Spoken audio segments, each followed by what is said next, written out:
Hey y'all, it is Hope, and I am trying to get back into the groove of showing y'all my small junk journal pages. Most of these, well, at least the next several, were completed before I started the iCAD, but I had them recorded and ready to go, and I am trying to go ahead and catch back up with them.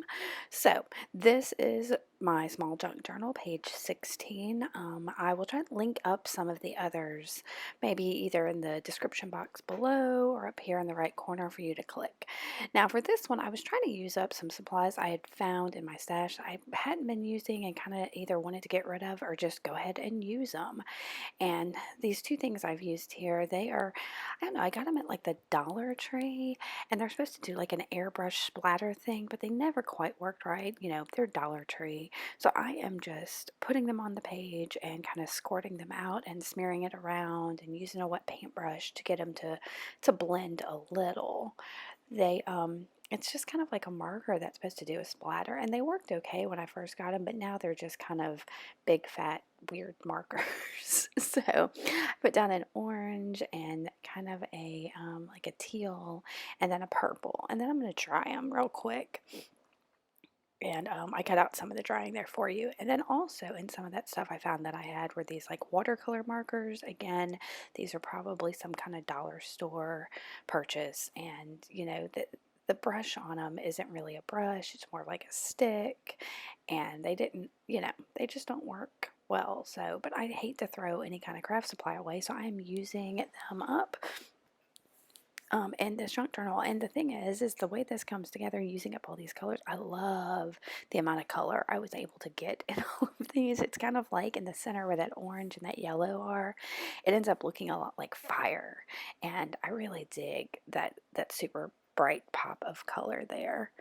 So, and like again, I am bleeding these together with just a wet paintbrush, just some water and a paintbrush. And I'm going to dry it again here now that I've used those watercolor markers, or I don't know if that's what you call them. I don't know. So anyway, this is the Distress ink, and I can't think what the white is called. Picket Fence, maybe.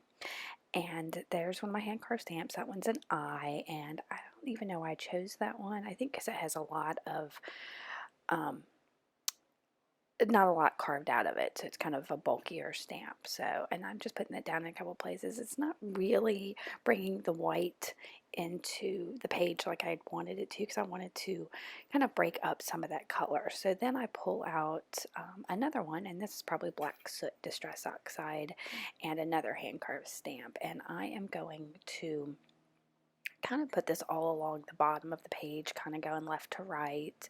And this, I'm kind of trying to get the colors, well, all of that background watercolory effect to blend itself a little together. I could have put down gesso or something like that to kind of merge it, but instead I'm putting this accent over it so it looks like they're, I don't know, more conjoined together.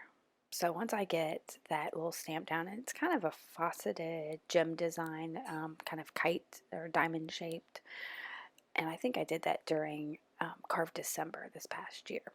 So I get those down, and it makes those colors a little more cohesive and less broken up, but I still didn't have that touch of white that I wanted. So I've got a Sharpie paint pen in white here, and I'm just kind of scribbling. You see I've got it at the very top of that pen, and just doing a really loose scribble to get just a little bit of brightness in there.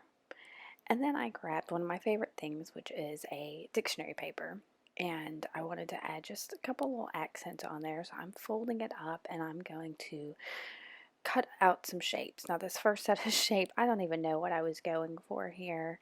It I know I wanted some kind of repeating pattern, but when I open it up, I do not like that funky shape that I've got going.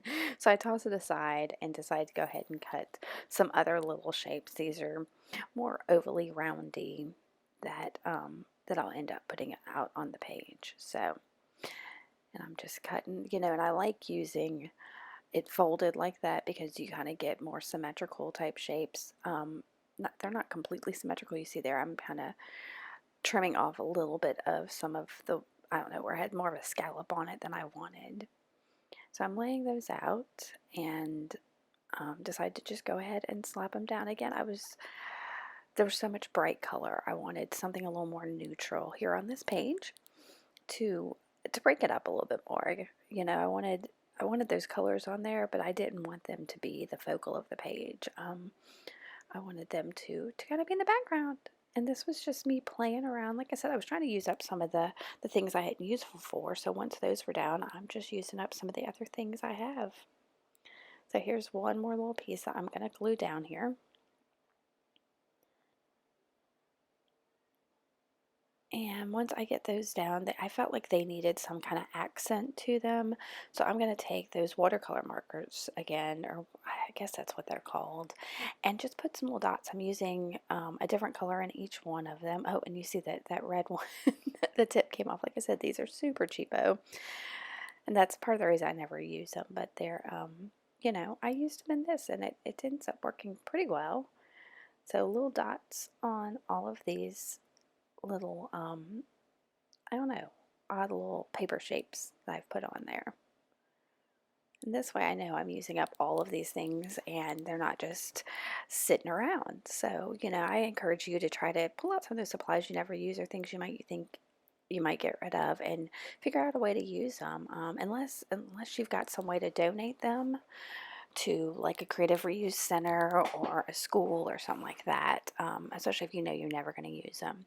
I just took a black pen there and went around the outside of each of those paper shapes I had on there just to give them a little bit of shadow.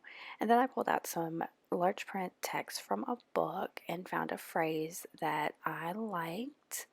I think it says something like I'm really good at this or something like that, but it was just the phrase that popped out to me. And I'm going to put it down there and I'm going to try a couple different things because I thought maybe it needed something to back it. And so I took that weird shape that I'd cut and realized no, that it'll never stand out on that. And it stands out beautifully right there on top of the stamping and all that bright colors.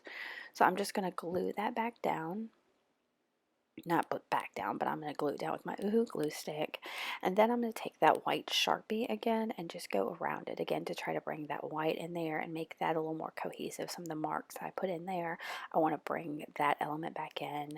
And then that black pen, again, I'm going to go make this circle around it and then do a shadow.